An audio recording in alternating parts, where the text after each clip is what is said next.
எங்கே இருக்கோம்னு சொன்னால் அன்றாபுரம் டிஸ்ட்ரிக்டில் அவுக்கனா ஏரியாவில் நாம் இப்போ இருக்கோம். ஸோ எதுக்கு வந்திருக்கோம்னு சொன்னால் இந்த ஏரியா ஃபுல்லாக நேச்சுரலான ஏரியா. ஸோ நீங்கள் தொடர்ந்து பார்த்துருப்பீங்க நம்மளோட சேனலில் இந்த மாதிரி வீடியோ, மலை ஏறுத வீடியோ, அதாவது வேறு இடத்துகளுக்கு போகிற வீடியோஸ் தான் வந்துக்கிட்டே இருக்குது. என்ன ரீசன் சொன்னால் இப்போ ஸ்ரீலங்கா பொறுத்த மட்டும் கோவிட் வந்து ரொம்ப ரொம்ப ரொம்ப கூடிக்கிட்டே போய்கிட்டு இருக்குது. ஸோ இதை வந்து கண்ட்ரோல் பண்ண முகமாக எல்லா இடத்துலையும் லாக்டவுன் பண்ணியிருக்காங்க. நமக்கு எந்த இடம் வெளியே போக முடியாது, வரவும் முடியாது. முன்ன மாதிரி இல்லை. இப்போ கோவிட் சிச்சுவேஷன் வந்து ரொம்ப ரொம்ப டேஞ்சராக போய்கிட்டு இருக்குது. மனுஷங்களை போட்டு பாடாப்படுத்திக்கிட்டு இருக்குது. ஸோ அதெல்லாம் விட்டுருவோம் பண்ணாமல்.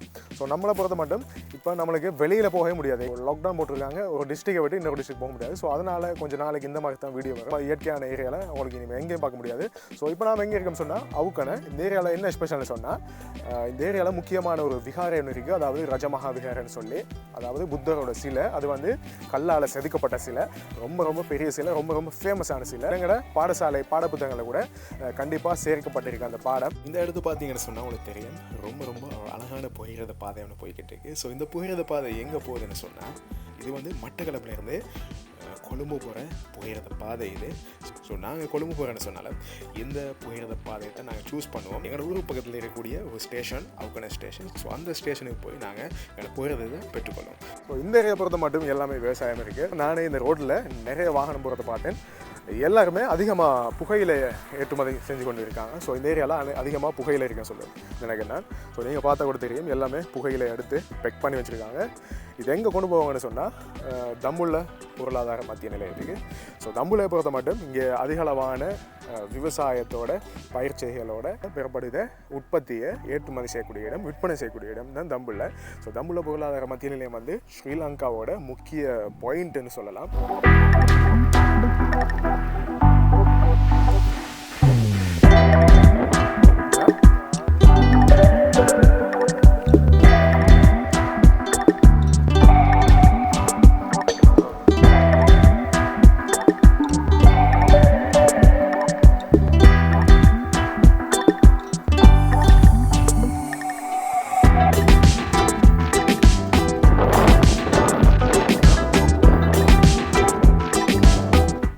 ரொம்ப ரொம்ப ரொம்ப பெரிய ஆறு. இந்த ஆறில் முதல்ல இருக்கிறதுக்கு அதிகமாக சான்ஸ் இருக்குது.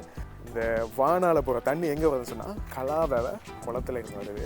கலாவை குளத்தை எடுத்து பார்த்தோம்னு சொன்னால் ரொம்ப ரொம்ப பெரிய வரலாறு இருக்குது அதுக்கு. நம்ம கண்டிப்பாக ஒரு நாளைக்கு கலாவை குளத்துக்கு போவோம். அது மட்டும் இல்லாமல் கலாவை குளத்துக்கு பக்கத்தில் வளலுவன்னு சொல்லி பெரிய குளம் ஒன்று இருக்குது. ஸோ அது எல்லாருமே மீன்பிடி விவசாயம் தான் அங்கே பண்ணுறாங்க.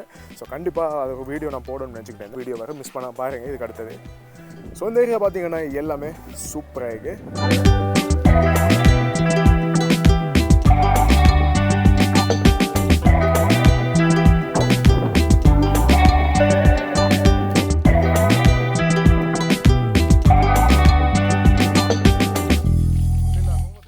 அவுக்கனான்னு சொன்னாலே சிலை ரொம்ப ஃபேமஸ். ஸோ நம்மளுக்கு இந்த வீடியோவில் சிலையை பார்க்க முடியலை. ஏன்னு சொன்னால் நாட்டில் இருக்கிற சூழ்நிலை வந்து இப்போ ரொம்ப மோசமாக இருக்குது. அதனால் உள்ளே எலவ் பண்ணுறாங்க இல்லை.